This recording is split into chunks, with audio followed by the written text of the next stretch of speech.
Hey everybody, this is Couchbum Kino here. Hope you're doing well. I recently put out a poll on my YouTube channel, and a whopping 7 of you voted in this poll. I asked, what type of content do you want to see more of? What do you want my next video to be about? And the overwhelming majority of 5-2 voted for more Sopranos videos. So, here we go. To celebrate the 25th anniversary of the show, I've been giving The Sopranos a rewatch, and what better way to start than go back to season 1. And I've seen the show a number of times before, so I'm not paying super close attention to it. But, I'm letting it play on one of my monitors as I'm doing my work in the other. And this video is going to be a collection, an amalgamation, a meditation, if you will, of my favorite little moments throughout season 1. Maybe some of these are your favorite moments from season 1. Maybe you'll learn something. But most importantly, I hope you are entertained. I hope you have as much fun watching this as I did putting together the list. First entry on my list is the Dutch angle. What is the Dutch angle? It's basically when your camera is like that, when the angle is tilted, and it's supposed to convey a sense of edginess, like something's off, not quite all is well. Something's going on. The Dutch angle, officially in like a film textbook or something, is called the canter angle or the canted angle, something like that. But, we all like to call it the Dutch angle because it's vaguely suggestive, right? It's like, I gave her the old Dutch angle last night, but doesn't mean anything. It's like the Polish bike ride, That's stupid. The first Dutch angles we see are in the very first pilot episode, and they show up when Tony and Christopher are chasing that dude through the corporate parking lot here. See the camera's a little askew there. Gives it a sense of energy, like, uh-oh, here we go. Next one you got is where Tony's walking into that motel that the Jewish people run. See this shot here when Paulie and Big Pussy are trying to get AJ's teacher's car back, and these two guys are with him. They point at the car, and then boom, look at that, the Dutch angle. Everything's going well when Christopher's talking to this dude here, and then they start to get into a fight, things go awry, and boom, Dutch angles. I realize that Christopher's friend Brennan Falone is like the king of Dutch angles in season 1. He's got like 2 scenes where he plays a major role, and like the whole thing is in Dutch angle. Look at that. He just brings this 90s energy to the whole thing. Look at that way he smokes that cigarette all coy like that. Yeah, man, it's the 90s. And you got this other scene when he sticks up that truck, and look, like the whole thing is in Dutch angle. This next thing, it's not specifically a Dutch angle, and I don't know what to call it, so I'm just calling it the 90s angle. It's just got attitude to it. It's got edge. It's a character will be closer to the frame, and they're looking out, and there's other 2 characters behind them somewhere, and they're just posing, looking intimidating. A lot of these happen in the scene where Tony is talking to that, to the Orthodox Jewish guy. They're basically just posing there. It's like for a photo shoot or something. Like Tony's in the foreground, Paulie and Silvio are just sitting back there looking intimidating. There's this other one here where Christopher's in the foreground, everyone's in the back looking cool as hell. And you got this other one when, the hell's that guy's name? Massive Genius. When Massive Genius is talking to Hesh is there, Massive Genius is there, and behind him he just got his crew just standing there. And they do a reverse shot.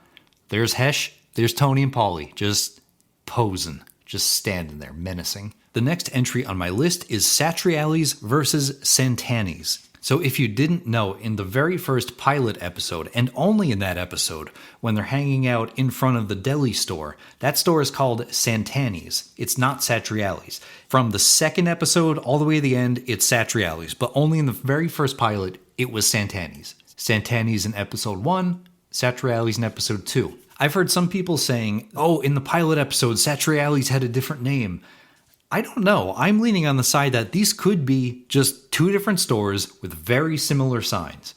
They're very close. They look very similar. It's obviously a different building, different location. But when we do a more detailed look, you'll see on the left, Santani's says Jersey Pork Store, Italian sausage.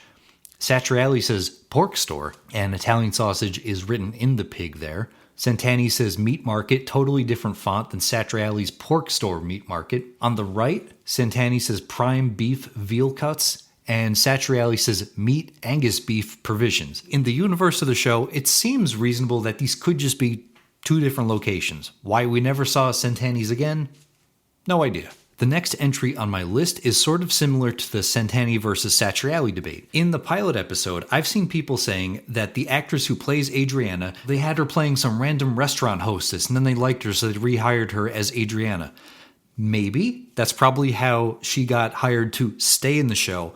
But later on, in the third episode of season 1, the writers did a very smart thing and they did this little line from Christopher that just ties the bow on that and just closes that hole in the continuity gap here. Listen to this. I'm the only one who has to go to work around here.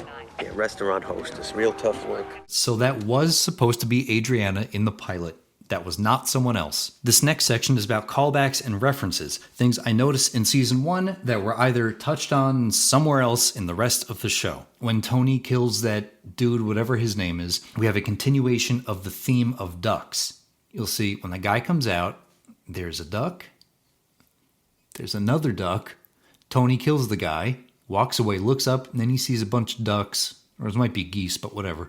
But he sees a bunch of birds flying away, and even the camera pans back down to Tony, and it's getting farther away from him, representing that he made a moral choice. He killed this guy and brings him farther into the world of the mafia, away from his family. I think they did something similar in the very last season when Tony has Bobby Bacala kill that dude who just might be Janice's son Harpo. We don't know. That's his first ever kill in the mafia life. God knows how he made it that far, being a made man without killing someone. I thought you had to, but whatever. So when Bobby kills someone for the first time, daughter comes up to hug him. You don't see ducks flying away, but you get this sense that he's different now. He's actually murdered someone, and he's hugging his daughter, knowing that things will never be the same. The next callback I noticed, it's nothing too obscure or anything. I just thought it was really cool how the very first few shots in the pilot episode, those same shots in the same way were duplicated more or less exactly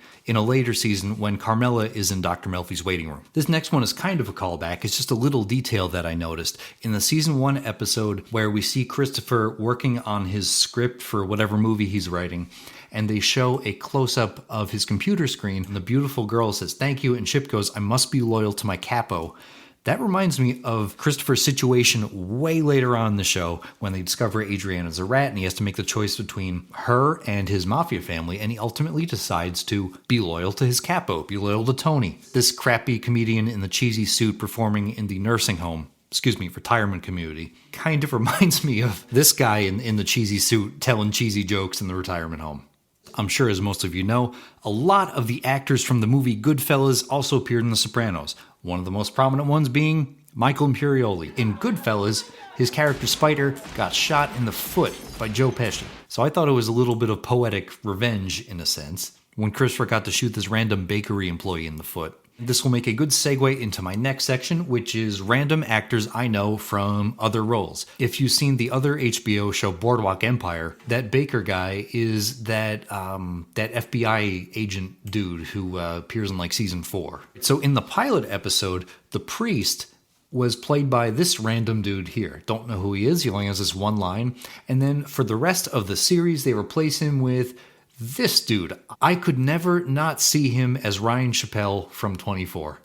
Maybe it's just me. This random dude in the red jersey here that Brendan Filone hired for this stick-up job. Some people may know him as a prominent character from The Wire, but I will always know him as Froggy from Pootie Tang. This detective guy here who plays the lion cheating, smarmy, dirty, crooked cop, I know him as the wholesome dad from Home Alone.